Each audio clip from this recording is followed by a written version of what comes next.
Welcome to 97 Octane Hockey. Today we have a very special guest sitting in with us. He is a former NHL goaltender who played for 6 different teams over 11 seasons, including the New York Islanders, St. Louis Blues, Minnesota Wild, Florida Panthers, New York Rangers, and last and certainly least appealing to Oilers fans, the Calgary Flames.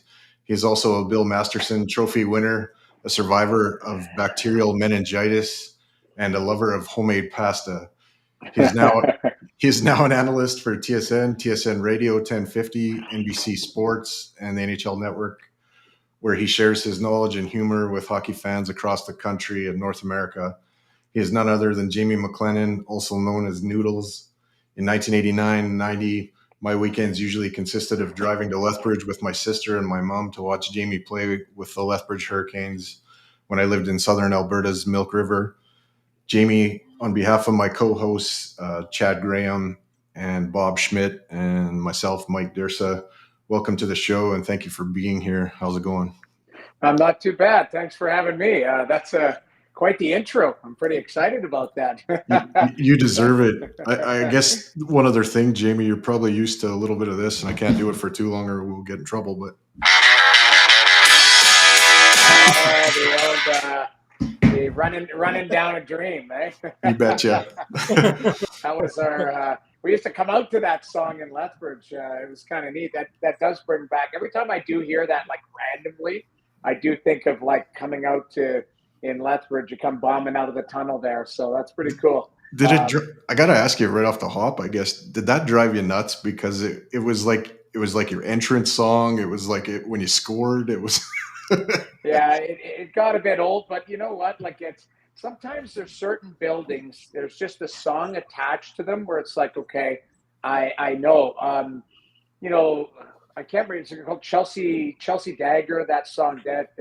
You know, like so they play that in Chicago, and you know, but when you get scored on, and I was playing for Calgary one night, and I think I was either backing up or I was the goalie coach, and you know, we had a rough night. It was like a 7 or 8 banger that we gave up. So I remember going to the back of the plane and Mika Kiprusoff leaning up. I just leaned over to him and said, "How's it going?" And he just leaned over and just said, da, da, da, da, da, da. It was like stuck in his head because he gave up. There was a bunch of goals that went in that night. So there's certain ranks that are attached to a song. Even back in junior, I played against the Kamloops Blazers. They had that taking care of business as you skated out. So, you know, sometimes it's just that certain songs are attached to the building. So, you know, running down a dream, it was me with the Lethbridge Hurricanes. So we got a comment. I guess we should keep people, their comments going. Why Noodles? Noodles is a nickname that came from junior hockey. So I started my career in with the Spokane Chiefs and then got traded to Lethbridge. And we would, back in junior, like keep in mind, I'm 52 years old. So I played junior when I was 16, 17, 18 type of thing. So, you know, pre-cell phones, pre-anything, there was one plug-in on the bus. And we used to, like nutrition didn't exist back then. So, you know, you're you're on a 7-hour bus ride and your pregame meal was like a place called Bonanza or Ponderosa. It was like these Salisbury steak. And so, I always felt like halfway through the second period, like the steak and the gravy would be like in my throat. So I started bringing a crock pot on the bus. We had one plug-in, and I would make like just Kraft macaroni and cheese. Like that was it. And I would eat that. And it got for a while that other guys would stay on the bus with me. So I'd bring extra and we'd eat instead of those guys having heartburn too. So I kind of got the nickname Noodles, and it didn't, like I thought, okay, you turn pro, it doesn't follow you. And it literally followed me. So, whatever it is, 32 years later, 33 years later, people still call me Noodles. And it's not a sexy story. It's just the truth. I hated the pregame meals that we ate on the road in junior hockey. So I would make my own. Is Kelly Chase the guy that gave it to you? Is that true? No, I didn't play. I didn't play junior with Chaser. I feel like it was a guy named Kevin St. Jacques. Okay. So Jocko was the leading scorer. I think he won the scoring race the one year with the Hurricanes. But I feel like it was Kevin St. Jacques or somebody on the team that year. But Kelly Chase certainly helped my nickname to stay alive in the St. Louis days, put it that way. So he's the one that brought it from junior to pro.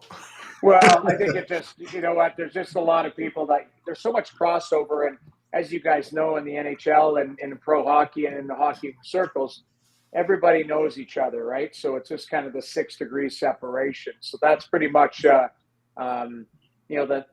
followed me to the island. I feel like maybe it was Dean Chenault or somebody like that who, had played in Medicine Hat, but just people knew it and it stuck with me, put it that way.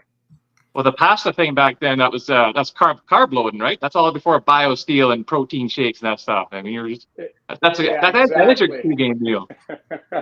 Honestly, it's true. Like that was my carb loading, was just like Kraft mac and cheese. And even if it was a short game, so say I was playing in Lethbridge and we were playing Medicine Hat, I would just bring like Kraft dinner in like one of those like Ziploc bags and just eat it then and whatever. But it's kind of funny because honestly, I wasn't, like I say, back then, nutrition wasn't very big. So it was like, yeah, we'll have some pasta before the game. Like nowadays, guys are so dialed in with nutrition and have their own personal chefs and the meals and the shakes are made and all of that. I used to think working out in junior is like, hey, I'm going to go for a 30-minute run, open the front door, run for 30 minutes, come back and I'm fine. I'm in shape. Nowadays, the guys are so dialed in as far as in tune with their body. So the game's just a lot different back then. Well, we used to go to training camps to get in shape, right? Now they show up in shape for training camp. We actually have a bit of a Lethbridge connection, Hurricanes connection. I never played major junior, but I was a goaltender consultant for their training camp in 2006. So I was kind of a prevalent for the Lethbridge Hurricanes. I love it, man. You were in the 1991 draft in Buffalo. Did you go to your draft? I did, because back then I can't remember how many rounds there were. It was like maybe 12 rounds or whatever. Yeah. But I was 19. I just turned 19, and I was eligible, or I was turning 19.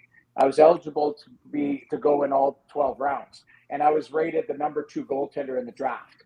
So I knew I was going to get drafted. I just didn't know who or where or all that fun stuff. And Buffalo was the Eric Lindros draft. And if you actually go back on the video and watch Eric Lindros, get drafted, him stand up in the stands, I'm sitting right next to him, like kind of right above him. Him and I became friends at the Memorial Cup that year. We were award winners, and we were the only 2 players that were up for awards, but we weren't in the tournament. So him and I hung out the whole weekend. So when I got to the draft, he was like, yeah, come sit next to me. And I, back then you don't think, okay, all the cameras are going to be on that guy, especially when he doesn't put on the jersey and he doesn't want to go to Quebec. But it was really neat. And yeah, I went to Buffalo, and, there was a lot of great memories out of it, including personal one where my brother was like, enjoyed the Buffalo Wild Wings a little too much. I think he went missing for a day or something, and he turned up a day later as he had gone up to Niagara Falls or something. So, anyways, we had a good time, or our family had a good time out in Buffalo in '91. It was. So you said you were the number 1 ranked or number 2 ranked goaltender, but you were chosen first. But you were the first goaltender chosen though in the '91 draft. No, if you go back, the Edmonton Oilers chose a guy named Andrew Werner in the second round. Werner, that's right. Yeah, Andrew Werner was taken, and then I was the second goaltender taken. But I don't know where Werner was ranked. There was actually a goaltender who was ranked number 1. His name was Mike Torchia from the Kitchener Rangers. Torchia ended up going to Dallas in the 4th round. I was taken second by the Islanders, and Chris Osgood went to Detroit, and a guy named Marcel Cousineau, I think, went to Boston, and then it was Torchia. So, but Werner, I don't know if Werner ever played an NHL game. No, he did. He played exhibition game. He got an exhibition game, but you're right. He never played an NHL game. Yeah, I remember being so sad because in the paper, back then it was like, the Edmonton Journal, I think Jim Matheson or somebody asked, Kevin Pendergrass was like, why didn't you take the local boy? And they were like, oh, we feel that Werner has more upside. So I was like, all right, fair enough. So either way. Where's his upside now, Jamie? Well, I don't know. I think we have a few mutual friends, but yeah, I never played in the NHL, put it that way.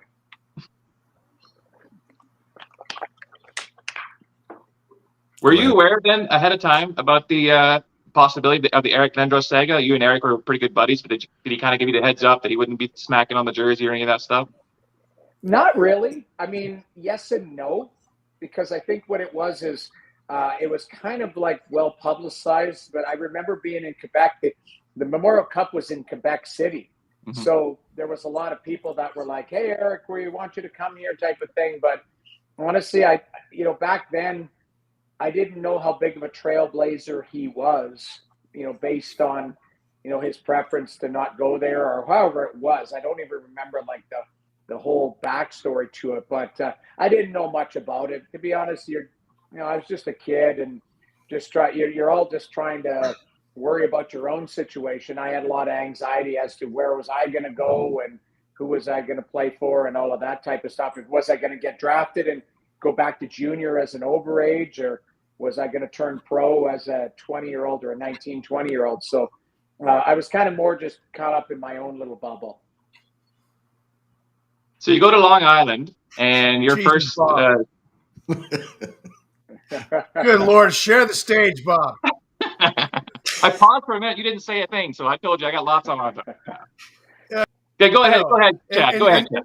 It's funny because you brought up the last question you asked him. You brought up Jim Matheson, which was awesome because my favorite article that I've ever read about Jamie is the one that Jim wrote last year about you. Everything you said was bang on. It's exactly how I feel, and I want to ask you some questions, some deep, hard questions. All right, so prepare yourself for this. You talked in that article. You brought up things that when you talked about Oilers goaltending back, when Mike and Koski were there, and Stewart, about the issues that of Mike getting hurt and Koski having to come in and taking over that role, and it was unfair. How much of that do you attribute as not just a former NHL goaltender, but as an NHL coach, goalie coach, to the Edmonton goalie coach in bringing Koski to the American game? Did they screw him by taking away what he was doing in Europe that made him so good? Or was it were they trying to help? Well, I think, Koskinen, he was like 30, wasn't he 30 years old when he pretty much came back, his second or third time around, really, because I think he played 5 games for the Islanders when he was 23 or 24. And then I don't know if it's messing with anybody. It's more about your adjustment to the game. NHL, it not even the NHL game, but the style, the size of the rink, everything. You can play in the KHL, and I believe Koskinen was a really good goalie in the KHL, but that's the second best league in the world, not the first. You know, there's a lot of great minor league players that come up to the NHL, and you're like, okay, there's a reason why you play in the minors. So there were times where I watched Koskinen play where he looked like he was 6 foot, whatever he was, 7 or whatever, this monster in the net. And then there were times where I was like, God, that guy looks like he's 5'6", you know, like he just shrunk and played a smaller game. And that was more when he got motion in his game. There was all these holes. You could see the net, whereas just naturally, if the guy just butterflied, you barely, if he slowed his game down, you never saw much net. So I think it's more about just giving him the opportunity. But clearly, I felt that those guys, I don't know, getting screwed is the right word. It's more, they never were healthy together. So that's like, if you're not, like, I'll give you a prime example, and I'll just use myself, okay? I was given an opportunity to play short-term starter minutes here or there. When I played in St. Louis with Grant Fury, hurt his knee, I needed to play 10 games in a row. So I knew I could handle, 5 or 6 games in a row. I was always a starter in junior and everywhere else I played, but at the NHL level, I wasn't a starter. So if you're asking me to punch above my weight, some nights I'd be able to do it, but then eventually, the real, we'll call it Jamie McLennan, would surface. It's like, okay, I don't have it tonight. I'm not good enough to play 12 quality games in a row. I can give you 4, I can give you 5, and there might be a dud in there. So I'll come back to the Koskinen situation. When Mike Smith was hurt, it was him. And it's like, okay, you got to run this guy. I don't know. It's clear he wasn't an NHL starter. So you're asking somebody to punch above their weight and do it in a Canadian market with high expectations, you name it, all of these things. So that was the toughest part that I've always found with that tandem, is they were never healthy together. Because if you actually look, when they were both healthy and played together, I thought their numbers were decent because they neither one of them was overplaying. You could actually share the net, have a little rest, go back and reset, as opposed to playing every night.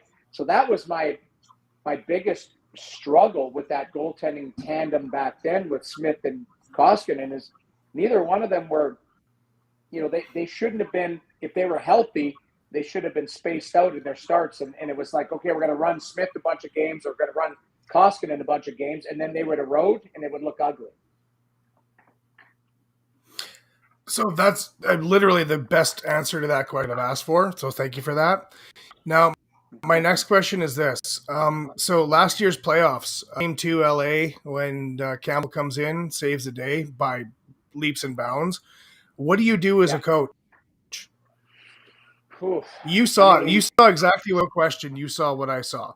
And when Jack saved the day, and I saw Skinner having some flaws, and not to knock Skinner because he played great all season. But you could tell he was a rookie.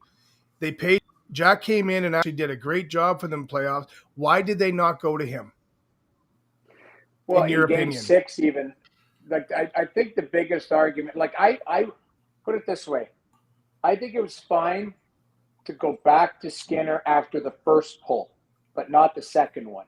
That's because when he was letting twice, 2, right? Yeah, right. When he let 2 underneath his skate, you mean? Yeah, the right pad, the right. Yeah, he actually got pulled in a third of his starts in the playoffs, Jamie.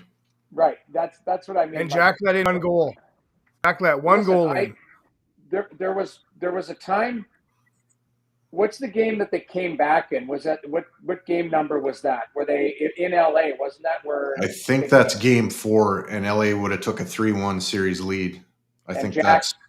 Jack basically, that's the reason why they won that series. Mm-hmm. Like I thought he was brilliant. Yes, but you know what I was getting mixed up on? Sorry, I was talking about the Vegas series where I think he should have started Game 6.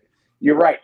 So here's what I was fine if you get pulled once and you get put back in, because as a competitor you're like, you know what, I want that net back. Give it back to me. But when you're getting pulled multiple times, that's when you're starting to see, okay, maybe they've seen something. So I'll move away from the LA series because they got it done. Okay. But I'm more going to talk about Vegas, where it's a scenario where you could tell it just wasn't working for Stewart. And that's where it's like, okay, he gets pulled. You can go to Jack. And if Jack gives you those types of minutes, go back to him and run with him. So that's where I know sometimes you get coaches that will die on a hill and go, okay, he's our guy no matter what.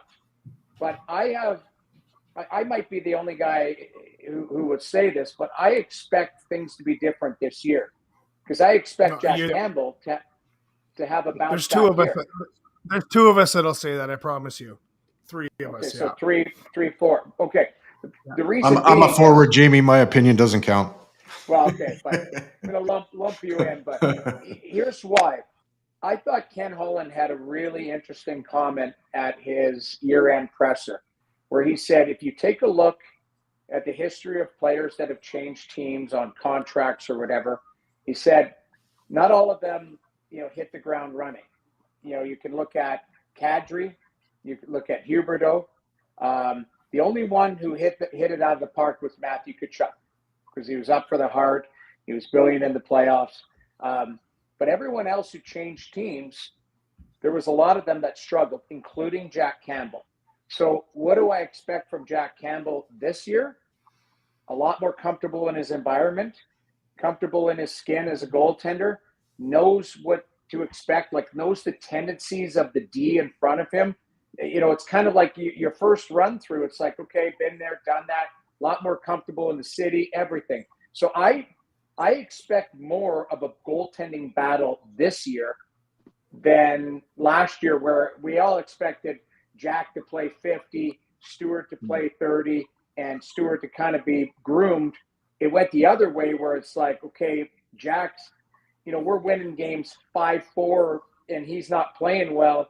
And it's like, okay, we're going to bleed him into the lineup. And then down the stretch, I thought they played Stewart too much down the stretch too. There was a time where I think he played like 12 of 14 or something. I'm like, why so much when you're a team that's been an absolute juggernaut? They ended up with 109 points, and they were the best team in the league statistically from like January on or whatever. So I felt like they could have just dialed Stewart back a little bit, even if he was going to be their guy. Give Jack some starts where it's like giving Stewart some real good quality time to work at his game. So it's very interesting. I'm looking at the comments here from Neil. Boston should have pulled Ullmark too. Montgomery won the Jack Adams and made a similar decision. It's a good point, but if you actually look, Boston, those guys alternated until the playoffs. Right. And then it was like, okay, we're going to run Ullmark. And I'm like, hold on a second here. Swayman, when you lost game 5 where Ullmark gave the puck away, you could have gone to Swayman in game 6 and been fine with it. So, it's a tough situation when it comes to goaltenders. There's only, 7 or 8 situations in the league where it's like, who's starting every night. Mm-hmm. Now you're down to, when you're in a tandem situation, it's a coin flip. Like, you're going, okay, who's going to play? Who's playing better for us right now? Who do you trust more? And there's an old saying, it's if you have 2 number 1 quarterbacks, you don't have a number 1 because you're always, guessing. You should have played that guy, should have. And that's where I think you get to a situation. If you've got a tandem, there's always somebody going to go, I like that guy better than that guy. So the coach has to trust somebody. And it's easy in hindsight to go back. But at the end of the day, I think, especially in that Vegas series, when things were a little bit, disjointed, I would have gone with Jack in that game 6, because I just didn't like what I was seeing from, what was going on with Stewart, unfortunately. And I think he had some great growth, but, I expect growth from him this year too, and a bounce back, playoff as well. So I like both of those guys. I got to ask you something a little more pointed on that, Jamie. If you were going to make that switch to Campbell, would you have done it earlier than game 6 though? Like, to me, that's really putting him in a pressure cooker situation. Yes. I guess that's why you pay him what you pay him, but would you make the switch earlier? Because I mean, Skinner got pulled 2 games in that series, right? Or 3? Wasn't it game 2 he got pulled? Or game 1, wasn't it? I'm trying to remember which game he got pulled against Vegas. I think it was game 2. Yeah, no, he was pulled 3 times in the playoffs because we played 12 games, and I remember he was pulled in a third of his starts. I would have gone to Campbell earlier, put it that way. Yeah. And that way it gives you an opportunity because you can always go back too, right? Yeah. That's the thing. You were keeping Campbell kind of on an island. Mm-hmm. Well, which is you're kind of messing with both goalies' confidence at that point, right? I mean, Skinner is obviously not feeling all that confident because he's getting pulled all the time, and Campbell's playing lights out, but he's not getting a start. So both goalies kind of wondering kind of where they sit at the moment. So how much of that is actually, as a goalie coach, how much say does a goalie coach have to a head coach? Well, I think you're a voice in the room, but you're not the voice. The coach always has the final say. The coach always has that. Like if you hear a head coach go, well, the goalie coach is making that decision, they're lying. Because every coach I've ever worked with and ever worked under, even with, great goalie coaches. I had Billy Smith, I had Dave Marcoux in Calgary. I've had some really good goalie coaches. And then being behind the curtain, you bring your opinion to the table, and then the coach takes it into advisement. But a lot of it is their hunch, their trust, I think when you look at it, Jay Woodcroft knows Stuart Skinner as much as anybody because he had him in the minors. So, there's a sense of like, okay, I know this guy, I know what he's capable of, especially when he was my starter down there as far as handling pressure. I'm gonna press him and see if he can respond. And unfortunately, Stuart didn't respond when it was needed, in those critical games against Vegas. So how much time? Go ahead, Bob. How much time as a goalie coach did you spend scouting the other team's goalies? All the time, but you're also scouting the tendencies of players. And back then, there was a system, and there still is a system called RinkNet. So all the information gets pushed to it. So nowadays, if you see guys with iPads on the bench, that's a video coach pushing, all your latest shift. So I could go into the system and go, if I was playing today, I want to look at every goal I've given up. I want to look at every shot I've faced. I want to look at Connor McDavid's, every one of his shifts. I want to look at the tendencies, every one of his shots, breakaways, like the amount of analytics that there are. There's a company like SportLogic has like 3,500 data points per game, so you can dial into it. You can get really pretty deep into those rabbit holes. So when I was a goalie coach in Calgary, a lot of times I'd have to go back into the game film, and I would write down time codes, and then I would have our video editor clip them, and then I would show it to Kipper or Vesa Toskala or whoever I was working with, Curtis McElhenney, and say, I always pre-scouted their top scorers. I pre-scouted, and then we would all do the technical stuff on our own goaltender. So there's a lot of prep. And then there's times too, this is the crazy thing. It's almost like being a parent. You feel like, okay, you put in 3 hours of prep into like, hey, this is what I want this to look like. And, here's their power play. Here's their penalty kill. Here's their top players, their tendencies.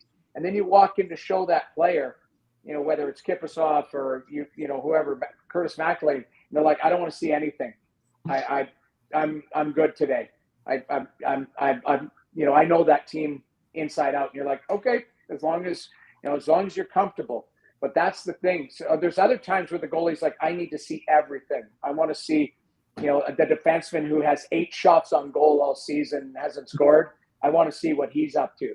So the information is at your fingertips. It's how much the goaltender or the players too, because I used to pre-scout shootouts. So I would go and sit down with Jerome McGinley and go, okay, this is what this goaltender has been beat 3 times on this move. I'd show Alex Tanga and the guys who we would probably choose in the shootout. I would show them tendencies of the other goaltender. This guy likes to cheat. He leans this way. He's a poke. Marc-Andre Fleury likes to poke check, so be aware of that. There's so many things. The amount of information on, the video now is insane and accessible to everybody. So do you think Dustin Schwartz of the Edmonton Oilers has the same work ethic as you do? I don't know him. I know Kevin Woodley, who runs In Goal magazine. He speaks very highly of Dustin Schwartz. I'm sure that he has every resource to him that I just named. I think here's the other thing I would say about goaltending coaches. A lot of it is we can all do the technical stuff, and especially these goalies are now really dialed into the technical stuff because they do it in the off season. A lot of it is about relationships and how you manage that player and how you manage them mentally, how physically, the preparation. I wouldn't say it's the easy stuff, but it's the stuff that it's a routine. Okay, the Oilers are playing Seattle. Okay, Matty Bernier's or whatever. What's he been up to? He's a left-handed shot. He likes to shoot from here, shoot bad angle. We'll do all these types of stuff, but then it's more about, okay, where's your positioning? How do you feel about this?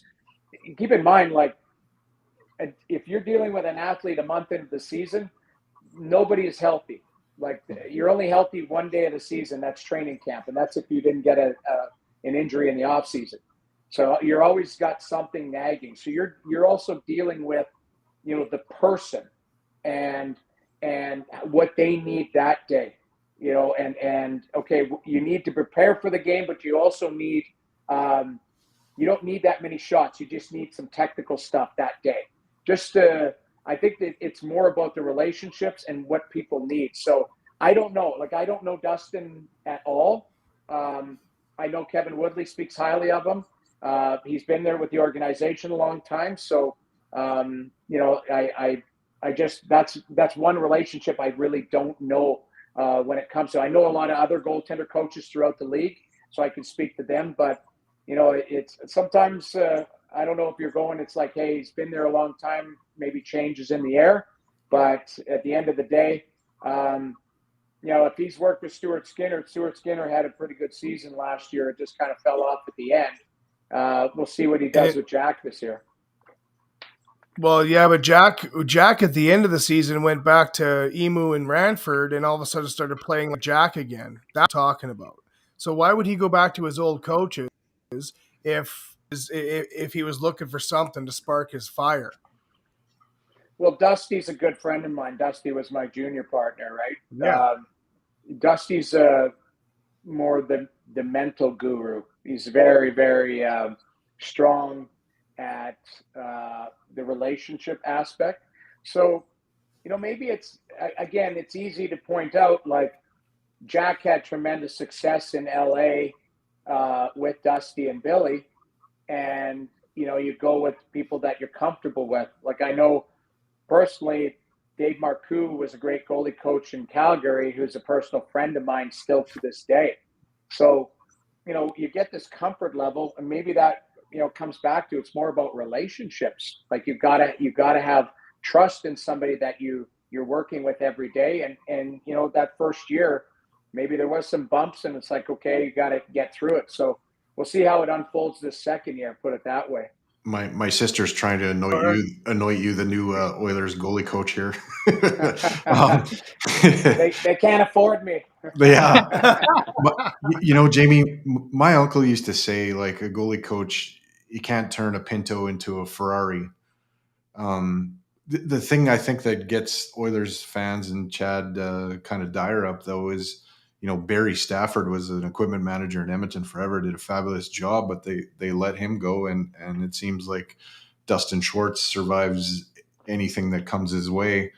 So Ken to Lowe? me, Ken Lowe, to me, the guy is either really good at his job or he's got blackmail material or something. Like, it just, everyone has an expiration date. It seems like there has been some turnover, I guess at the highest level now, Jeff Jackson coming in. He might have a high level, different look. Remind me, did Jay Woodcroft work with Dustin Schwartz in the minors at all? Did that coaching staff work with him? Like, do they have a long history? Like, there are some things where, maybe it's a fit, but you might just see that there's a change along the way. I don't know. The one thing Dustin worked with Skinner for most of his career. I'll give him that. But Dustin spent most of his life in college golf, like in teaching in university and teaching that area. So his NHL, he's never played the NHL. He's never had experience in NHL. So, I mean, I'm not saying he's a bad guy. I'm never going to say that. I'm just saying he's not working for us right now. He hasn't worked for us for a long time. And it goes back to Koski. It goes back to Mike. And that article that Jim wrote, everything you say makes sense. Why are these guys not watching, like realizing that the majority of our the goals are getting scored from the slot? You're 100% right. So who's not scouting this? Well, you know what? It's funny. It's scouting. It's more, to me, it's more about execution. And you know what? You don't have to be an NHL player to be a good coach. And I'll tell you, who one of the best goaltender coaches on this planet is? It's a guy named Mitch Korn. And I don't, if you Google him, Mitch, I call him, he's the Yoda of goaltender coaches. He's a little guy, and there is 7 or 8 goaltender coaches in the NHL right now that all worked under him at some point. Now he runs the New York Islanders program. He ran the Washington Capitals program for years. He got Braden Holtby a Vezina. Eventually they won a Stanley Cup there, and he was linked to Barry Trotz. He went to the Islanders. Mitch Korn is elite, and he's created Mike Bales, Ben Vanderklok.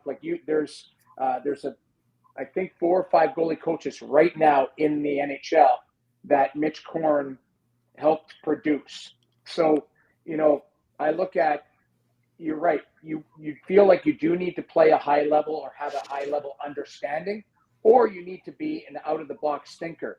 Seattle Kraken's goaltender coach is a guy named Steve Briere. Steve Briere is a brilliant mind.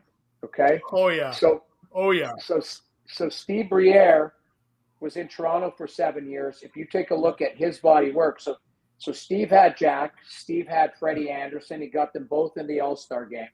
And then, Toronto, after 7 years, decided to make a move. Okay. But, when I talk to Steve, I learned something every day, even though I played in the league and I understand the relationships and that. But this is a guy who's a student of the game, but he's also very technical. So, but he's also not shy to challenge the boundaries. So, coming back to it, it's not so much your resume of where you played, it's how you can apply the knowledge that you're learning over the years to it. So, when I can name you a lot of great goaltender coaches that weren't, NHL players or stars, including myself. I wasn't an NHL star. I knew what I played in the league and I had a good understanding of it. But it's more about, I think where you guys are headed is, if Dustin Schwartz hasn't had tremendous success with his goaltenders, maybe, is that what you're saying? It's more maybe, look for somebody else type of thing to come in. And, I guess the question I would pose back to, 3 of you, even though 2 are only goaltenders, is now, does that mess with Stuart Skinner's mojo moving forward if that relationship has been there? Well, the thing is, too, what gives Schwartz the advantage right now, too, is the fact that Skinner did get nominated for a Calder. And then, of course, Skinner gives him lots of credit for it. So that's going to be one of Schwartz's saving graces this year for sure. But you're right. Maybe that does affect the relationship between Skinner and Schwartz. I just know, as Oilers fans, I know Chad always speaks from the heart when it comes to Dustin Schwartz, and I respect that about him. It's just been frustrating, and not just watching our goalies as much as also the scouting of the other teams' goalies, especially the lesser known goalies. So, as a goalie coach, you having been a goalie coach, you have a huge lots to choose from sample size for the starting goalies. What about those guys that come up, like the third stringers and the fourth stringers that come in? What kind of scouting report can you do on them? Where do you get access to that in order to find weaknesses or tendencies in their game? Well, as I was saying before, these programs now, you can't hide. Like, there are parents right now that are watching their 8-year-old play soccer on, on their iPhones, because there's cameras out there, and you can sign up for a program once and pay $20 a month to watch your kid play hockey or watch your kid play soccer or baseball. There's a company out of Regina called Home Team. I know the venture capital group that invested in them, and they have 6 cameras that are HD, and they set up in like a rink, and you can dial in at 10 o'clock on a Tuesday night to watch whoever's playing there, that team. So point being is there's no hiding. The pre-scout is out there. It's more about, I used to watch AHL games on my computer when I was the goalie coach in Calgary, because I would want to watch our Abbotsford goaltenders and see what they're doing. And so you get many levels of information that come to you. And then you get the scouts that are at the game. They give their opinion on it. So nowadays there's no hiding. So if I'm looking at the third goaltender, chances are there was 119 goalies that played in the league last year. There's only supposed to be, 64 technically? Yeah. So every team, other than the Edmonton Oilers, knock on wood there for them, because they were one of, I think, of 8 teams that only played 2 goaltenders. The Ottawa Senators had 7.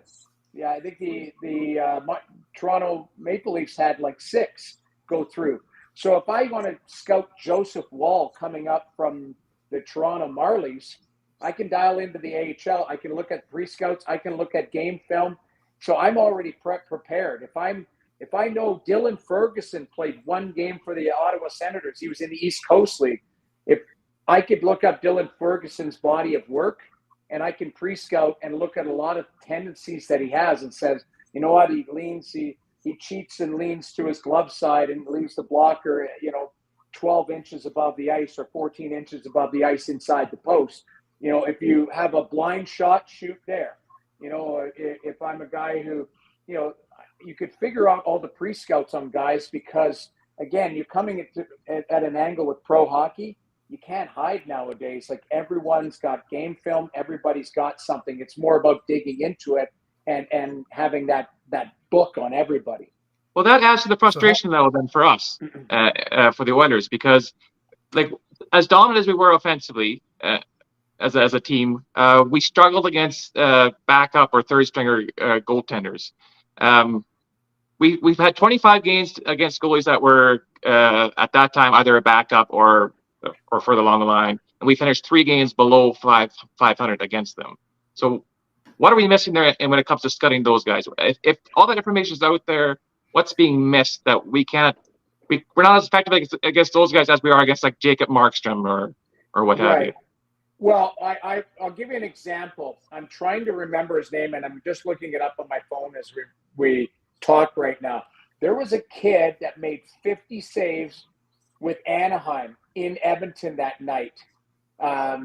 He got called up, and the Oilers did everything. The shots were like, I think, 50 to like 19 or 16 or something. Anaheim won like 4-3, something ridiculous. And I'm trying to remember this kid's name because I watched him at the AHL All-Star game this year. So he's Anaheim's, we'll call him third goaltender. He's like 21 years old. And he stole the game for Anaheim in Edmonton this year. And it was when Edmonton was going through a rough patch.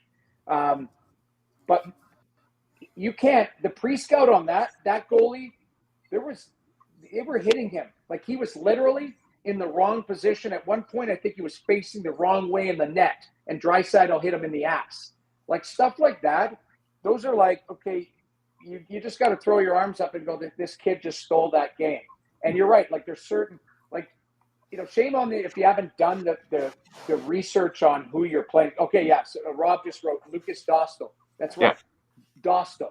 The kid was in the AHL All-Star game. He looks like he has some ability. That night, he was ridiculous. It didn't matter if McDavid had 10 breakaways. For some reason that night, he was stopping them because McDavid would miss the net on 9 of them or hit the post or hit the crossbar. Like, there was some weird things, because I watched every Oiler game last year where I always felt like if they lost to a team, it was a bad timely goal against, like, or a bad defensive, like that New Jersey game. I don't know if you guys remember that. They were up like 3-0 and then just pissed it away right near the end, or 3-1, where you're like, what the hell just happened? Because I think it was like 4 minutes left in the game, and New Jersey just came back and won the game. And they had no business being in the game. The Oilers just shredded them. But it was like, okay, we took our foot off the gas, and we couldn't get it back. And that was one thing that I always got frustrated with the Oilers, was the consistency of their structure. Because they would be fine when they were in control and they felt like, okay, you know, we can handle the puck, we can get out of our zone cleanly. But the minute that they got pressed on and they were forced to play in their zone for extended periods of time, they get stretched out. That's when they'd get scored on. And it would be a bad turnover. It'd be a bad goal. It would be a swing by a top player. And you're like, okay, we just need more. And that's what Vegas exposed. You saw Vegas just chipped away at them. Structure, until Edmonton's like, okay, we're going to try and open this up and play. So that's, you know, I look at it and I can say, well, yeah, the goaltending wasn't good enough, but I would also say their structure wasn't good enough consistently. They have structure, but they didn't play 60 minutes of structure. Jamie, Jamie, before we let you go, I got, because I know you got go put on a suit like Clark Kent and get after it with TSN, but I got one more question and then I'll get you out of here. What do you think of Connor McDavid putting up the bat signal and summoning everybody to come and start the captain skates 2 weeks ahead of the rest of the league? I wrote a little article about it because to me it's almost like Kobe Bryant with the Redeem team there, teaching them that you know, you guys work hard, but you can work even harder and all of that. I loved it. You know what? The one thing that I've noticed, it's the maturation process of like a lot of the stars in the league. You can get all these trophies, you can get all of the personal accolades. You know, what rang out for me, it was a couple years ago. I don't know if you remember Nathan McKinnon's comments saying, I've been in this league for 9 years and I haven't accomplished you know what. I don't know if we're allowed to swear, so I'm not going to swear. You can swear. Anyways, but he just said, I haven't accomplished shit in this league. That's what he said. And not that he, you know, the guy's a top tier player, one of the best on the planet, but he was like, I've been in this league 9 years. I'm going to let you know how hard it is to win. It took Alex Ovechkin 13 years to win. And that guy's, you know, the greatest goal scorer of all time. So, you know, you look at it, and I think Connor and Leon especially have gotten to a point where it's like, hey, we've been in this league for a while now. We're right in our, you know, in our prime. I think the manager's done a good job of trying to add to the, you know, some of the depth of this group. You know, it's time for some of these kids to step up and take some of the pressure off of us. There's a lot of things that need to go right. You need health. Obviously, Kane was banged up. Hyman was banged up. You know, that doesn't help. But, you know, it's all about this group, like playing with structure. And I like the fact that he said, you know what, that's all his message has been. Is I don't care about anything about winning right now. And I want everyone back here and focused. And we'll see how that goes. But it's pretty impressive, like very impressive to say what he's been doing as far as, you know, the type of leadership he's showing. And so I hope it translates into the type of season he wants. Like, I don't know if he cares about getting 150 points as he cares about playing for a Stanley Cup. And I think that's what is important. I think Leon's the same way. So, and I think, you know, I think Soupy is too. Yeah.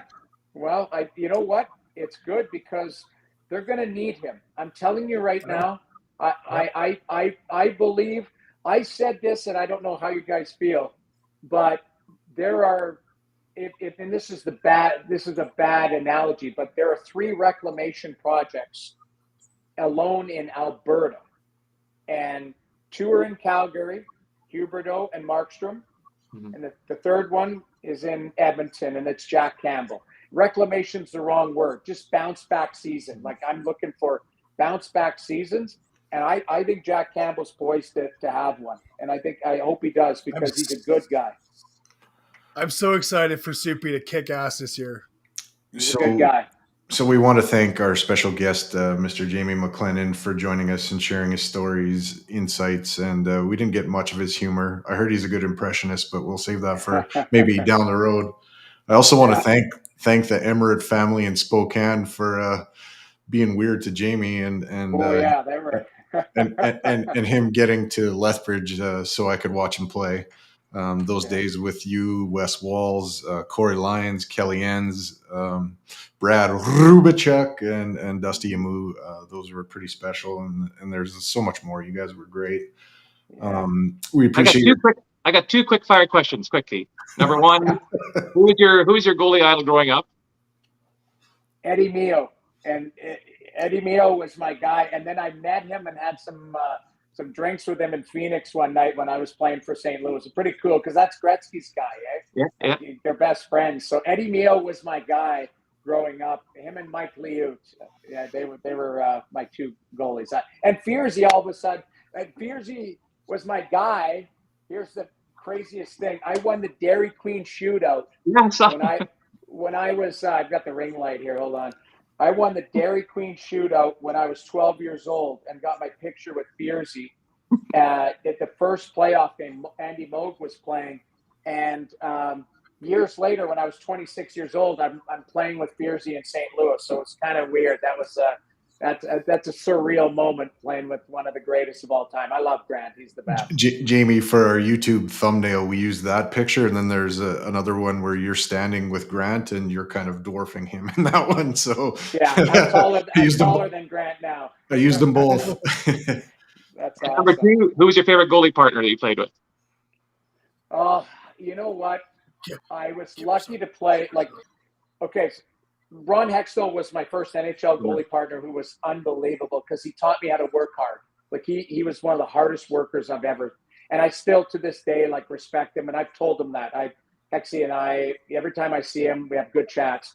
Roman Turek was unbelievable. Like he was this giant, really funny man.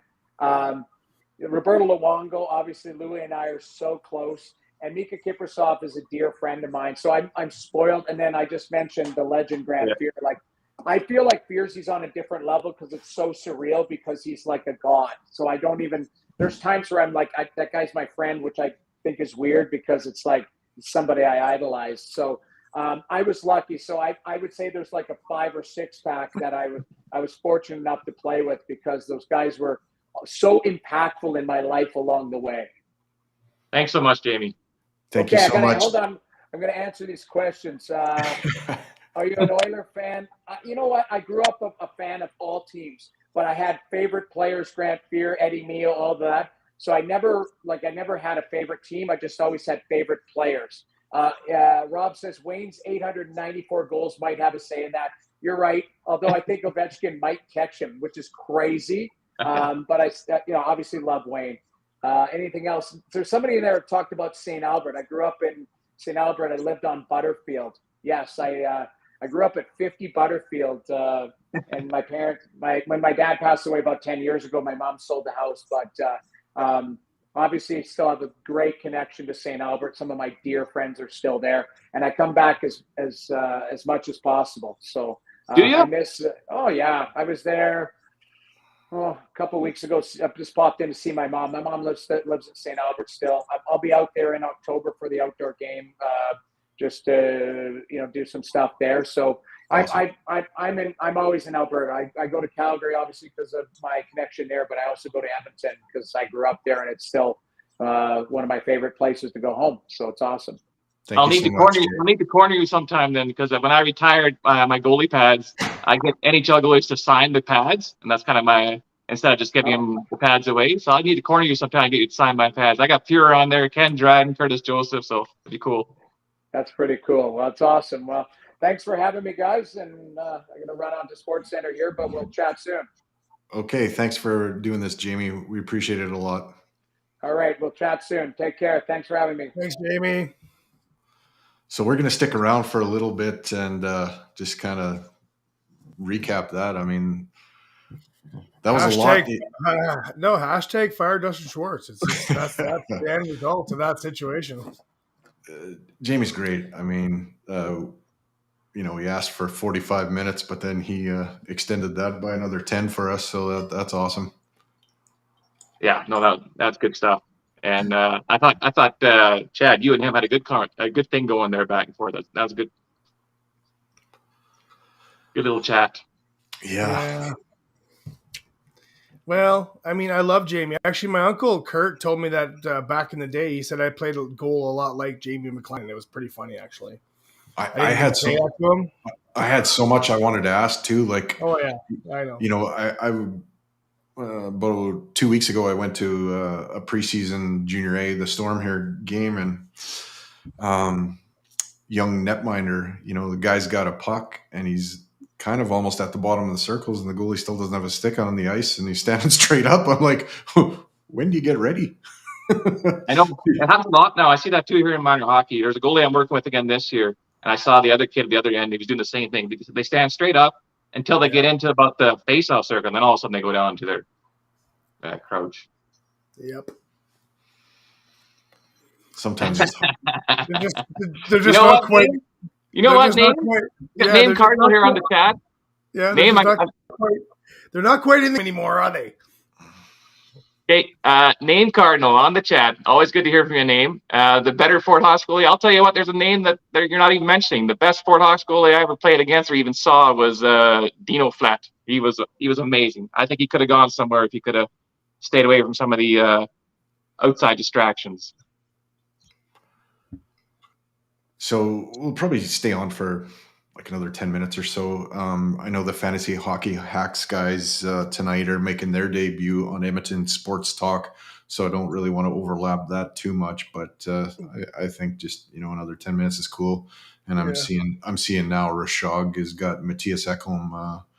I don't know if that's on Got Your Back or what's going on there, but they're gonna talk to him, so people might want to check that out too. But we could easily do a 4-hour show with Jamie McLennan. Are you kidding me?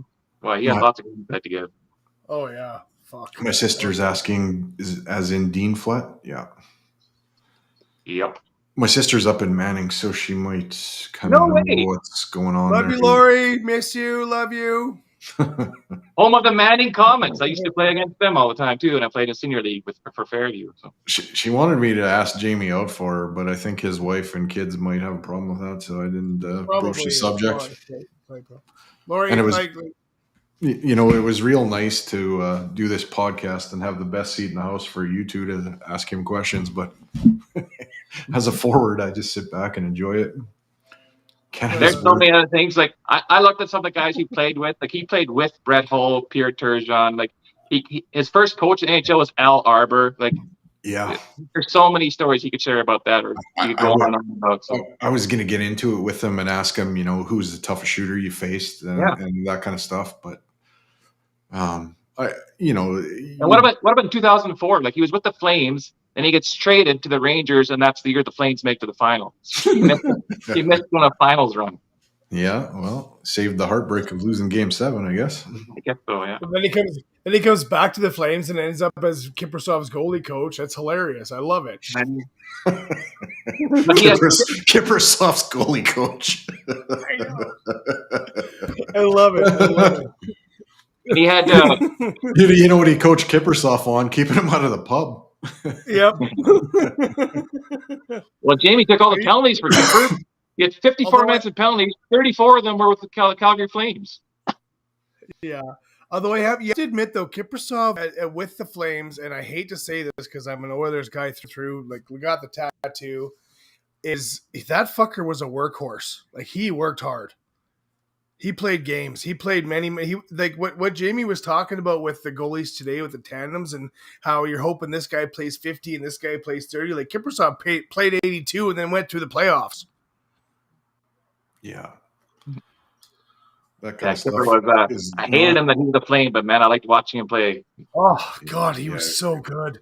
He was a good goalie. So good. There were so many Flames that I hated Kiprasov. So good.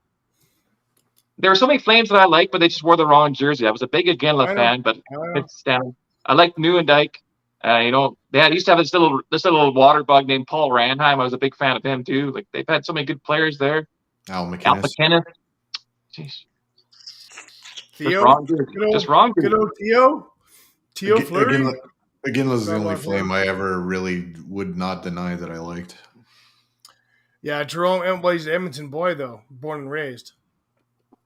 Yeah, St. Albert again. Yep. Born and raised, Edmonton boy. Love him, Jerome. That was fun. Yeah, no. I love the fact that he's on board with us for the 2024 Jack Campbell Redemption Tour. Yeah, you got a vote there.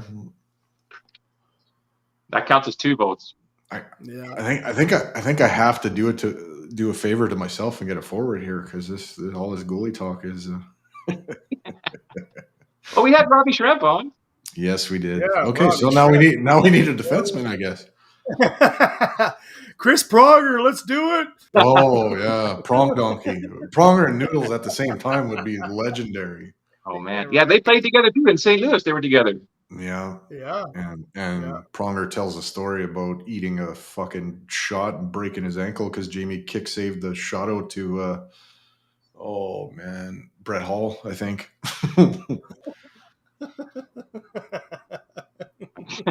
Good stuff, eh? Yeah. Well, let's get.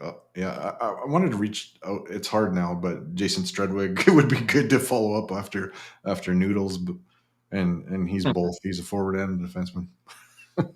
Yeah, that's right.